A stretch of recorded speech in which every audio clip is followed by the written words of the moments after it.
Hello everyone and welcome back to my channel. I really do apologize about the late upload on this video. I had the audio recorded for about a week now, but my classes just started up again and I was just hit with a hurricane of shit left, right, and center.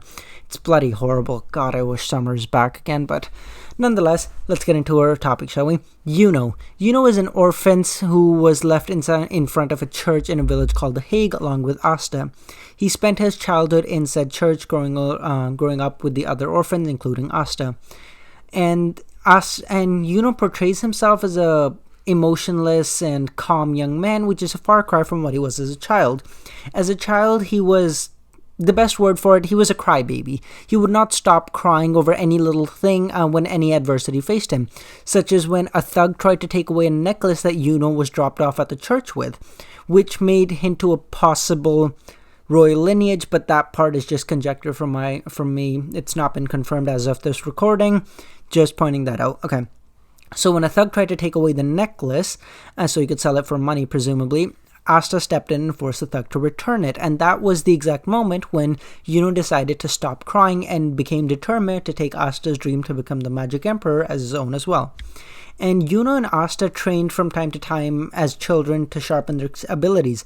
The training usually consisted of Yuno trying to keep Asta from advancing with his magic and Asta just rushing in pure brute strength, I suppose. And years later, when they both became old enough, when they exactly became 15, they attended the Grimoire acceptance ceremony when Yuno received the four-star clover, which is extremely rare and is said to be the grimoire of the first Magic Emperor as well. And that was the exact time when Asta, our protagonist, received the 5-leaf clover. And Yuno, at the time of receiving his 4-star grimoire, felt so overcome with pride that he declared that he will be the Magic Emperor and which left our protagonist in shambles and in pieces, really.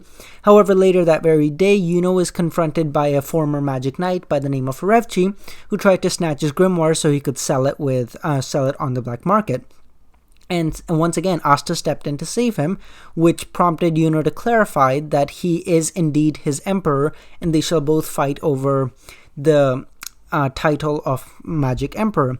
And 6 months later, Yuno and Asta attended the Magic Knight's entrance exam, where he outperformed everyone that was there by a large margin. It wasn't even close.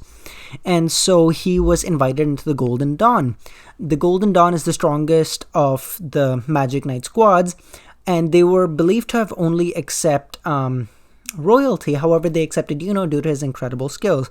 And he chose Golden Dawn for the simple reason that, well, it's the fastest way of becoming Magic Emperor, which left our protagonist at quite a standstill because he was forced to join the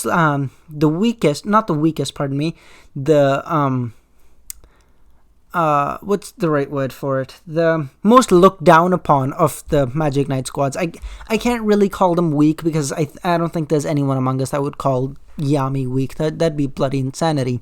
However, I think we can all agree everyone in the Black Bulls have their own individual problems. And that about covers his personality, so I'm just going to be discussing his battle prowess. And his his battle prowess includes wind magic, and Yuno uses this magic to generate and manipulate wind. He's quite proficient with it even before he received his grimoire, and he can cause forms of whirlwinds that can knock out his opponents and such, and in order to lift and propel himself through the air in order for easier travel. Some of his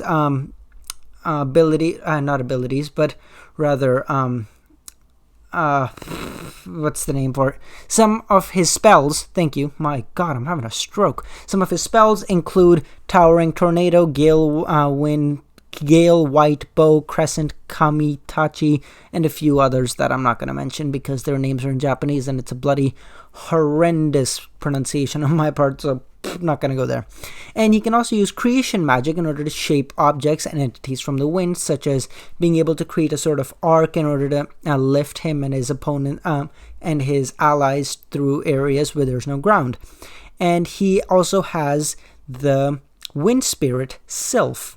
He can summon the spirit to assist him in battle, which greatly increased his magic abilities and magic and overall magic amount. Greatly so. And some of his abilities include immense magic power, as I just stated, enhanced mana sensory, mana zone, and I explained this before too, but I'll just do it once again. Yuno can control all the mana in the area around him in order to increase his spell's power and range and just overall intensity.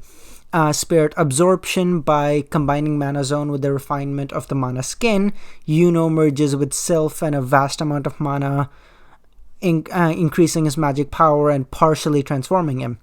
Indomitable will. After being possessed by an elf and hearing Asta's determination to become the Magic Emperor, Yuno's strong will allows him to keep his soul intact. Just another small spoiler, but that should be coming up in like the next episodes, like the next 3 or 4 episodes, so not that bad. His equipment includes his 4-star grimoire, as I mentioned, and that about covers it. He really doesn't carry anything else, and that actually does it for my video too. Yuno is an interesting character. He's sort of like the Sasuke of Black Clover. I think we can all agree each of these shows have their parallels, and they're quite similar, not in any sense that, one's a copy of the other, but just in the sense that they're similar in terms of character development and just stuff like that. I really hope you guys liked the video. Please like, comment, subscribe, and let me know how I can improve in the comments below. Let's catch you all on the flip side.